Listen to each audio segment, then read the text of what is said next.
Então, pessoal, tendo convencido vocês, né, da importância da gente estudar anemia, ou as anemias de uma maneira geral, eu preciso definir para vocês o que é anemia, né?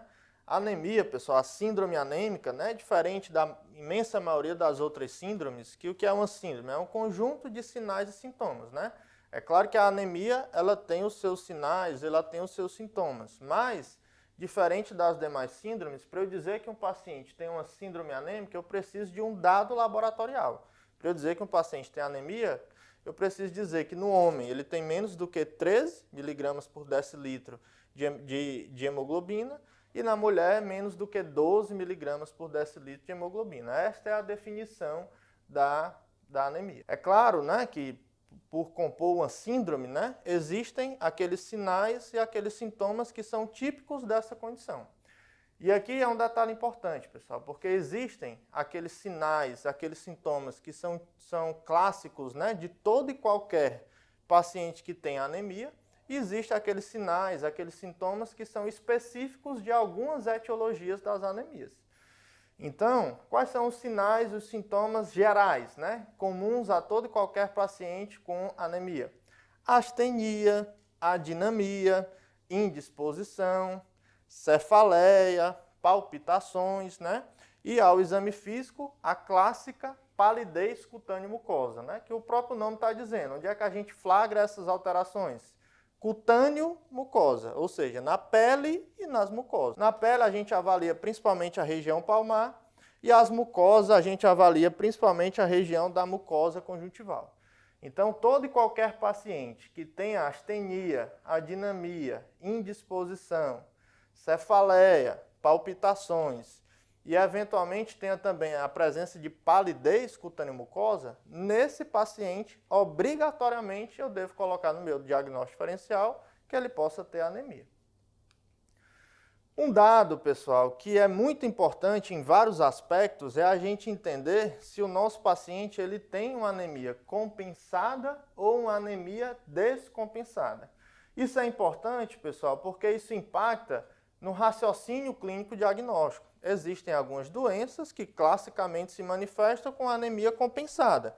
Aquela anemia que de instalação lentamente progressiva, como classicamente as anemias carenciais. Ao mesmo tempo que existem pacientes, existem algumas doenças que causam anemia de rápida instalação, como por exemplo as leucemias ou aqueles quadros hemolíticos agudos, né? Ou seja, identificar se um paciente tem uma anemia compensada ou descompensada vai influenciar no raciocínio clínico diagnóstico. Mas também vai influenciar muito, pessoal, na forma como a gente vai abordar esse paciente. Um paciente que tem uma anemia descompensada, eu tenho que agir mais rapidamente. É aquele perfil de paciente que eu disse para vocês que eu atendia lá na unidade de pronto atendimento. Pacientes mais graves, com anemia descompensada. Já aquele paciente, ou seja, nessas circunstâncias eu precisava agir rapidamente. Às vezes tomar alguma decisão sem ter um diagnóstico na mão. Diferente daqueles pacientes que têm anemia compensada, que eu tenho tempo de investigar, que eu tenho tempo de confirmar que de fato há anemia, qual seria a causa da anemia e tratar essa causa sem tratar diretamente a anemia, como por exemplo transfundir o paciente. Ou seja, mais a importância da gente saber definir quando a anemia está compensada, quando a anemia está descompensada. E pessoal, como é que clinicamente a gente faz essa distinção, né? Acho que vale a pena a gente comentar aqui um pouco da fisiologia, na verdade da fisiopatologia. Essencialmente, quando a gente está diante de um paciente com anemia, o que é que está acontecendo? Ele tem uma diminuição da quantidade de hemácias, de hemoglobina, e consequentemente ele tem uma diminuição do aporte de oxigênio para os tecidos. Inicialmente, o nosso organismo ele tenta compensar isso de que maneira? Para continuar a ofertar esse oxigênio para os tecidos na quantidade adequada. Ele aumenta o débito cardíaco, né? Se eu tenho menos oxigênio, mas se eu aumentar a circulação do que tem, né, aumentando o débito cardíaco, eu vou tentar compensar de alguma maneira esse déficit na oferta de oxigênio. Para aumentar inicialmente o débito cardíaco, o que é que o nosso organismo faz? Ele aumenta a frequência cardíaca. Então é por isso que um paciente com anemia descompensada, geralmente ele está taquicárdico. Ao mesmo tempo que para tentar aumentar a quantidade de oxigênio no sangue, né, Não é a melhor forma para isso, mas o nosso organismo também ele lança mão de quê? Do aumento da frequência respiratória, para captar mais oxigênio, para ofertar esse oxigênio para as hemácias que estão diminuídas em números. Então o paciente também costuma estar o quê? Taquipneico. Para compensar a circulação desse sangue, né, o organismo ele faz vasoconstricção naqueles órgãos menos nobres e faz vasodilatação nos órgãos mais nobres para ofertar o oxigênio prioritariamente para esses órgãos. Ou seja, há um processo predominante de vasodilatação, o que vai levar a uma queda da pressão arterial. Então, como é que se comporta um paciente com anemia descompensada? Ele está taquicárdico, ele está taquipneico e ele está tendendo à hipotensão. Só, pessoal, que a gente não pode ficar persistentemente taquicárdico, porque isso gera repercussões negativas, como, por exemplo, a famosa taquicardiomiopatia, que é a degeneração dos cardiomiócitos por conta da taquicardia persistente. Então, o organismo ele tem que lançar mão de outros mecanismos para compensar essa anemia. E aí, se para aumentar o débito cardíaco, ou eu aumento a frequência cardíaca, ou eu aumento o volume sistólico, a gente tem que dar um jeito de aumentar o volume sistólico. E o que é que o organismo faz? Ele ativa o famoso sistema renina, angiotensina, aldosterona, que em última análise vai levar à retenção de sal e água, né? Retenção de sódio, retenção de água, e isso vai fazer com que aumente o volume circulante. Aumentando o volume circulante, eu vou aumentar o volume, a fração de ejeção. Na verdade, vou aumentar o volume ejetado pelo coração. Consequentemente, eu vou aumentar o débito cardíaco. E isso vai permitir que eu baixe a frequência cardíaca, que é o que é mais danoso daquelas respostas iniciais. Então, aquele paciente que estava tendendo à hipotensão, por retenção hidrossalina, ele vai equilibrar a sua pressão, talvez vá até tender à hipertensão.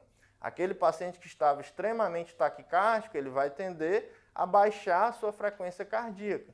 E aquele paciente que estava bem taquipneico, né, como já se lançou mão de outros mecanismos, ele também vai melhorar dessa taquipneia. Ou seja, esse paciente é aquele paciente que está compensado. E aí, é claro, pessoal, leva-se um tempo para isso acontecer. É por isso que as anemias que são de instalação abrupta, elas se manifestam como anemia descompensada. Ao mesmo tempo que aquelas anemias que são de lenta instalação, lenta progressão, como as anemias carenciais, geralmente a gente encontra um paciente com sinais vitais normais, um paciente que está compensado. Outro detalhe, pessoal, extremamente importante, para a gente entender principalmente o raciocínio clínico diagnóstico diante de um paciente que tem anemia, é a gente entender aonde pode estar o problema. O diagnóstico anatômico, o diagnóstico topográfico, né? O local, pessoal, onde se produz as células do sangue, todos vocês sabem disso, é a medula óssea, né? A medula, para ela produzir as hemácias, ela precisa ter substrato. Ela precisa estar funcionando adequadamente, mas ela precisa ter substrato. Se ela funcionar, mas não tiver o combustível para ela agir, ela não vai conseguir produzir adequadamente as hemácias. Ou seja, eu preciso do substrato. E o que são os substratos? Essencialmente, ácido fólico, vitamina B12 e o ferro. Então, se a medula tiver esses substratos na quantidade adequada, ela precisa ainda de um estímulo, de algo que diga assim, medula, você tem que produzir as células do sangue. E esse estímulo vem através da ação de um hormônio, que é a eritropoetina, que é um hormônio produzido lá pelas células dos túbulos renais, né? Que o estímulo para a produção desse hormônio nada mais é do que a hipoxemia, diminuição da oferta de oxigênio para os tecidos. Os rins percebem isso, aumentam a produção da eritropoetina, que vai estimular a medula a produzir ainda mais as hemácias. Feito tudo isso, pessoal, a medula funcionando direitinho, tendo o estímulo da eritropoetina e tendo os substratos, ácido fólico, vitamina B12 e o ferro, as hemácias são produzidas e jogadas na circulação sanguínea. Ao longo do tempo elas vão envelhecendo, né, vão tornando-se senescentes, e a meia-vida das hemácias gira em torno de 120 dias. Né? Ao longo do tempo, o que é que acontece? O baço, principalmente, ele nota que essas hemácias estão envelhecendo e ele vai tirar da circulação essas hemácias senescentes. Este é o processo que a gente chama de hemocatarese, que é o processo fisiológico de degradação das hemácias senescentes. Então, pessoal, um paciente que tem anemia não tem outra alternativa. O problema está em um desses pontos. Ou o paciente não tem substratos, ou seja, não tem ácido fólico, não tem ferro, não tem vitamina B12, ou ele tem, por algum motivo, uma diminuição da produção da eritropoetina ou uma diminuição da ação da eritropoetina, ou esse paciente tem alguma doença que está acometendo a medula, a fábrica do sangue, ou esse paciente ele faz tudo direitinho, tem substrato, tem o estímulo, a medula funciona, mas as células que são produzidas, elas são degradadas em excesso, ou seja, tem uma destruição em excesso dessas hemácias, que é exatamente o que a gente chama de hemólise. Não tem outra alternativa, pessoal. Toda e qualquer doença que cause anemia, a gente pode enquadrar em um desses pontos. Existem outras formas, né, para a gente raciocinar em cima de um paciente que tem anemia, né? Como, por exemplo, esse paciente tem uma anemia hiperproliferativa ou ele tem uma anemia hipoproliferativa, que a gente vai fazer essa análise, né, através do índice reticulocitário. Esse paciente tem uma anemia macrocítica, microcítica ou normocítica. O nosso paciente tem uma anemia normocrômica ou hipocrômica. Todos esses raciocínios são importantes, né?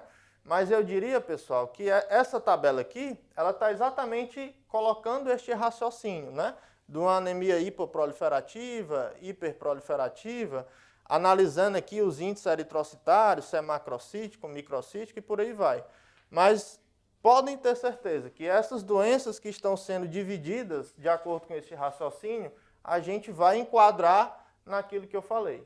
Ou o problema está nos substratos, ou o problema está na produção ou na ação da eritropoetina, ou o problema está na medula, ou eventualmente não está em nenhum desses locais, está produzindo a hemácia adequadamente, mas está destruindo em excesso. E aí, pessoal, aprofundando um pouco mais o raciocínio já em cima das anemias, é muito clássico, né? Vocês já me ouviram falar que a anemia não é uma doença, é a manifestação clínica de alguma doença. Mas é muito clássico algumas condições cursarem com anemia.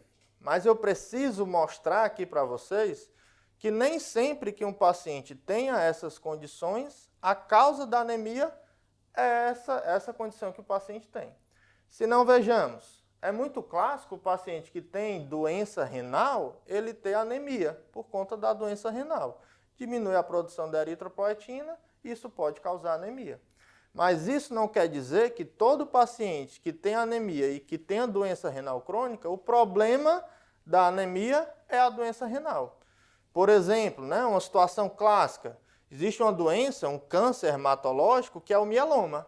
Né? O mieloma múltiplo, classicamente, pode cursar com anemia e classicamente pode causar doença renal. Então, o que é que impede que um paciente que tenha doença renal, a causa da anemia, na verdade, seja o mieloma e não a própria doença renal? O que é que isso quer dizer? Que eu tenho que investigar. Então, da mesma forma que também é clássico um paciente que tem anemia, aliás, um paciente que tem uma hepatopatia, uma doença crônica do fígado, uma cirrose, por exemplo, ele cursar com anemia. Mas isso, mais uma vez, não quer dizer que todo paciente hepatopata, a causa da anemia é a própria cirrose. É claro que a própria hepatopatia pode gerar anemia, né? O processo de hepatopatia, ele altera a produção de alguns lipídios, né, da membrana celular, das hemácias, e isso acaba diminuindo a meia-vida das hemácias, como se fosse um quadro hemolítico, isso pode gerar anemia. É comum os pacientes hepatopatas terem hipertensão portal, e por conta dessa hipertensão portal, eles terem esplenomegalia. E a esplenomegalia, ela pode causar o que a gente chama de hiperesplenismo. Causa citopenias, plaquetopenia, leucopenia e também anemia. Mas, pessoal, um exemplo clássico que eu posso citar para vocês da importância da gente investigar uma anemia no paciente hepatopata, mesmo diante desses motivos que eu expliquei, por exemplo, qual é a principal causa de cirrose? Uma das principais causas de cirrose no Brasil e no mundo é o álcool, famosa lapadinha lapadona. E aí, pessoal, o paciente que tem o paciente que é um etilista, e o etilismo é a causa da hepatopatia, por exemplo, o álcool ele é tóxico para a mucosa gástrica, né? Pode levar à lesão da mucosa gástrica, isso pode levar a sangramento, e esse sangramento pode levar à carência de ferro, que pode ser a causa da anemia. O álcool, geralmente o paciente etilista, né, que bebe todos os dias, ele não costuma se alimentar adequadamente, né? No máximo que toma é o famoso tira-gosto, né? Mas a nutrição de um paciente etilista crônico, ela não é adequada. Então é muito comum esses pacientes terem carência de ácido fólico. E a carência de ácido fólico pode levar a anemia megaloblástica, que pode ser a causa da anemia no hepatopata. Então, mais uma vez, a hepatopatia causa anemia, mas nem toda hepatopata que tem anemia, a causa é a própria hepatopatia. As doenças endócrinas a gente pode enquadrar nesse raciocínio também, pessoal. Seja o hipotireoidismo, seja a insuficiência adrenal, seja o hipoandrogenismo, todas essas condições endócrinas, elas por si só podem causar anemia. Mas isso não quer dizer que eu não vou investigar um paciente que tem anemia e tem essas condições. Por quê? Porque outras causas de anemia podem se sobrepor. Mais uma vez, a anemia não se trata, se diagnostica.